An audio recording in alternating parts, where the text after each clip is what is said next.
Twitter criticism. Here we are again, as usual. Valparaiso, Chile. Time to read. Trying to read what's going on in the Middle East.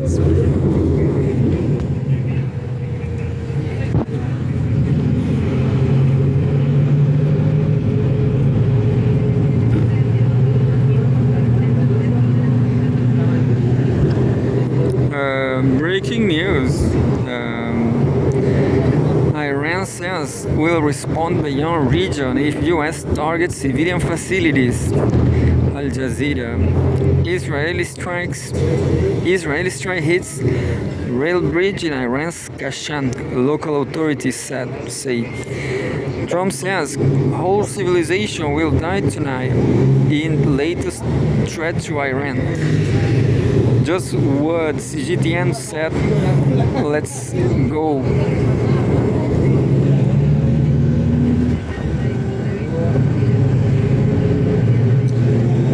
A lot of buttons will be pressed tonight, I guess. Unfortunately. Trump says Iran, quote-unquote, civilization will die. IRGC says will hit beyond region. The live updates, maybe the best one because of subtitles. Russia Today is also good, but this is the best, I guess. By Nils Aldrell, Stefan Killen, Danai Nesta Tupemba, and Gillian Kessler Damors. April 7.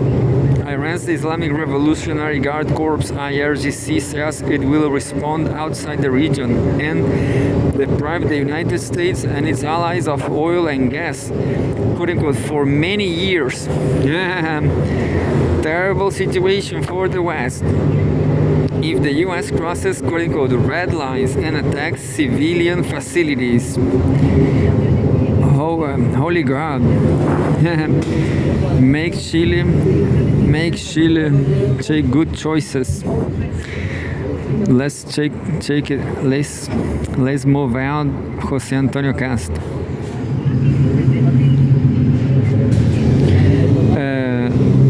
In his latest threat to Iran, U.S. President Donald Trump says, quote, a whole civilization will die tonight. Will the deadline he imposed for the full reopening of the Strait of Hormuz mere hours away.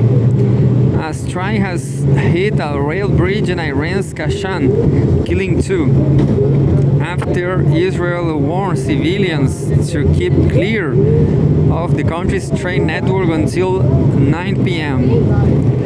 Trump says Iran's response to the U.S. ceasefire proposal conveyed through intermediaries is, quote-unquote, significant but, quote-unquote, not good enough, end quote.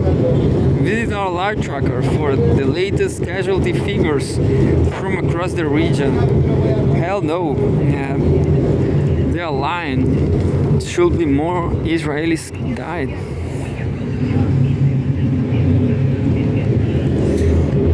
Five minutes ago, Israel detects another wave of missiles launched from Iran.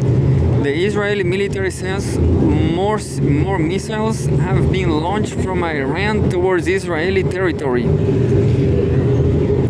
Defensive systems are operating to intercept the threat, it said in a statement. 7 minutes ago. There's a new live update.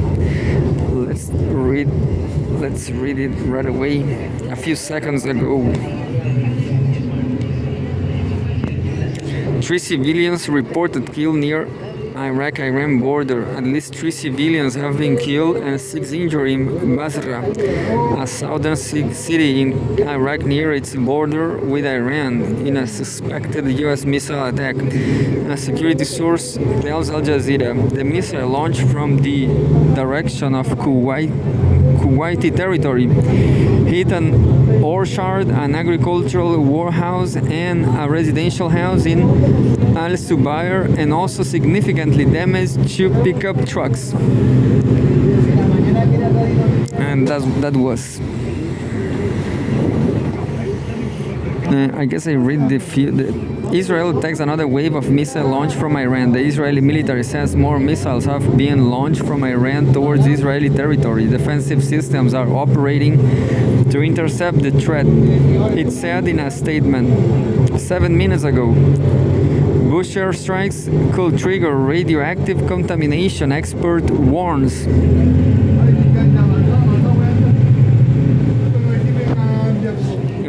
There is a quote-unquote serious risk of radioactive contamination in the U.S. and Israel continues striking the Bushehr nuclear power plant in Iran, an expert has told Al Jazeera. Alicia Sacre, head of policy at the International Campaign to Abolish Nuclear Weapons, says, quote-unquote, military action is not an effective means to pursue non-proliferation goals, end quote.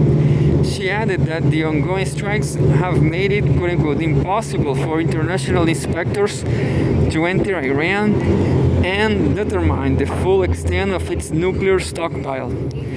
Quote, all parties need to come back to the negotiation table, end quote, she said 14 minutes ago. Does Iran see J.D. Vance differently? By Abid Hussain, Islamabad, Pakistan. In an administration that has struggled to project a coherent diplomatic strategy for a war it launched more than 5 weeks ago, J.D. Vance has largely kept a steady distance from the U.S. military campaign. But the vice president has quietly emerged as a central actor in last-ditch efforts facilitated by Pakistan to pull the U.S. and Iran back from the brink of what could be the most devastating escalation of the war so far. Officials aware of the mediation efforts in Pakistan confirmed to Al Jazeera that the country's army chief, Field Marshal Asim Munir, had spoken with Vance, Special Envoy Steve Witkoff, and Iranian Foreign Minister Abbas Araghchi. The call was part of an intensive mediation effort Pakistan has led since late March. Islamabad hosted foreign ministers from Turkey, Saudi Arabia, and Egypt on March 29 in a coordinated push to end the hostilities. That meeting followed an earlier consultation in Riyadh on March 19, in which the same regional powers began aligning their approach.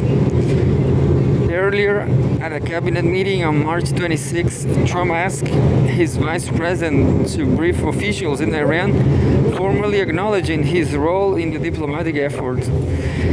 And there's a picture. U.S. President Donald Trump talks to U.S. Vice President J.D. Vance as they stand with world leaders participating in the inaugural Board of Peace meeting in Washington.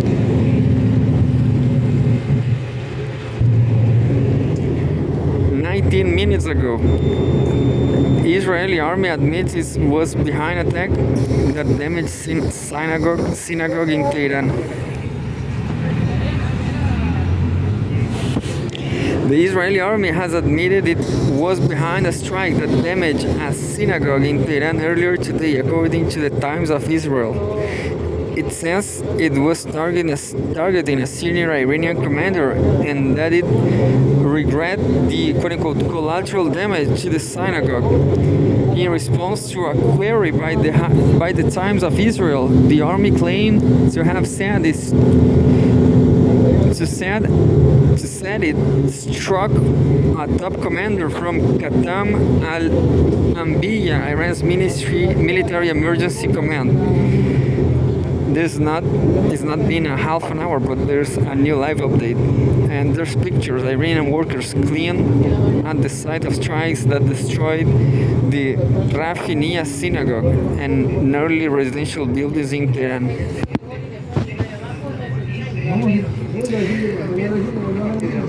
A synagogue. Who actually care about the synagogue? A few seconds ago, U.S. Embassy in Riyadh advises Americans to reconsider traveling, taking part in Hajj. The U.S. Embassy in Saudi capital has advised American citizens to reconsider travel to the country amid the war, as per a travel advisory from the Saudi authorities. It also advises Americans to reconsider quote-unquote participation in Hajj this year, the annual Muslim pilgrimage to the holy city of Mecca. Let's try to find where I left 23 minutes ago, 26 minutes ago. U.S. scholar says Trump post will be, quote-unquote, Exhibit A in a possible war crimes trials. Exhibit A. Oona Hathaway, a U.S. legal scholar and professor at Yale University, says that if Trump carries out his threat that, quote-unquote, a whole civilization will die tonight, terrible, isn't it? In Iran, his true social post, quote-unquote, will be Exhibit A in a future war crimes trials. Definitely. So everybody's safe. Yeah, everybody's safe as there's a new live update. Quote, tragically, it's those following the manifestly unlawful orders that are the ones more likely to be held to account, end quote. Hathaway wrote on social media. She also explained that while potential war crimes trials may not happen immediately, quote, there is no statute of limitations on war crimes, and accountability sometimes take decades, end quote. Maybe not in 3 years or 5 years or in 10 years, but eventually those responsible will have to be held to account, end quote, Hathaway said. New live update available.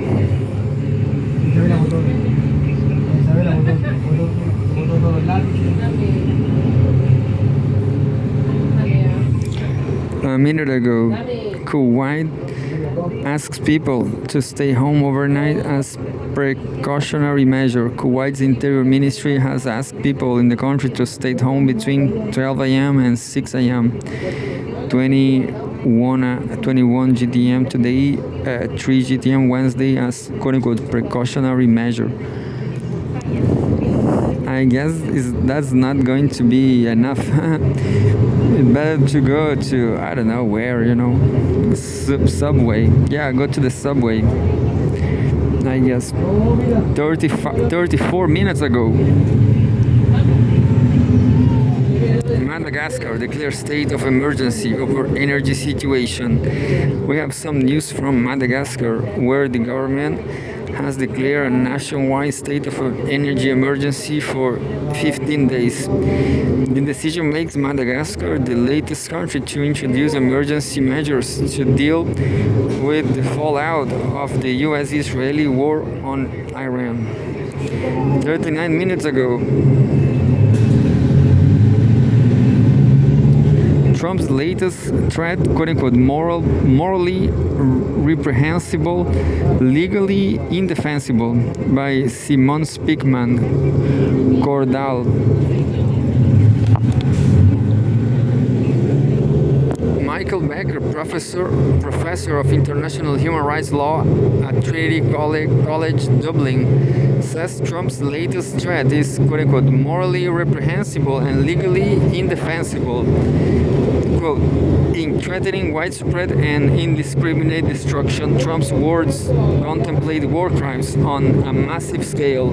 Such an attack against the civilian population of Iran will also constitute a crime against humanity, end quote. Becker, who previously worked at the ICJ, told Al Jazeera.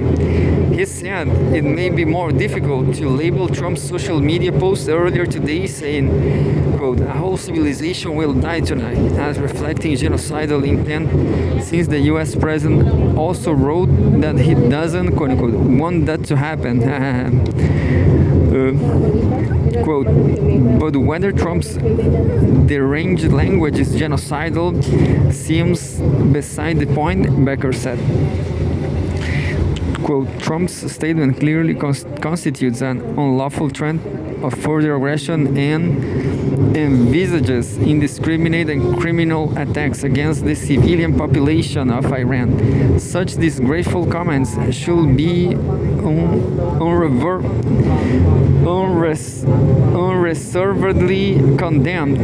unreservedly condemned, including by members of the Republican Party, end quote.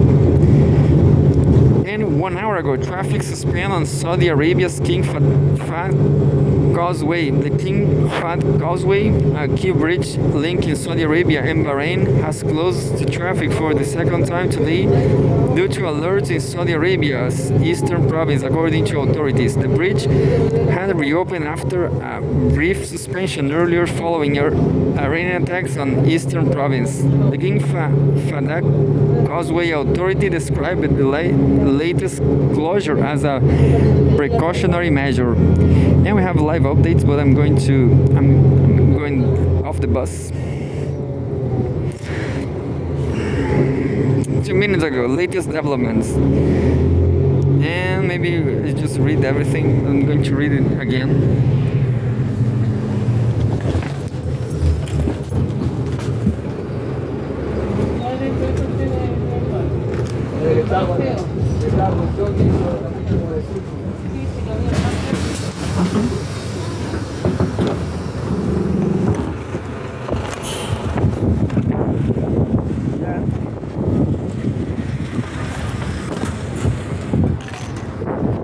Yeah, I'm still recording. I'm going to read the last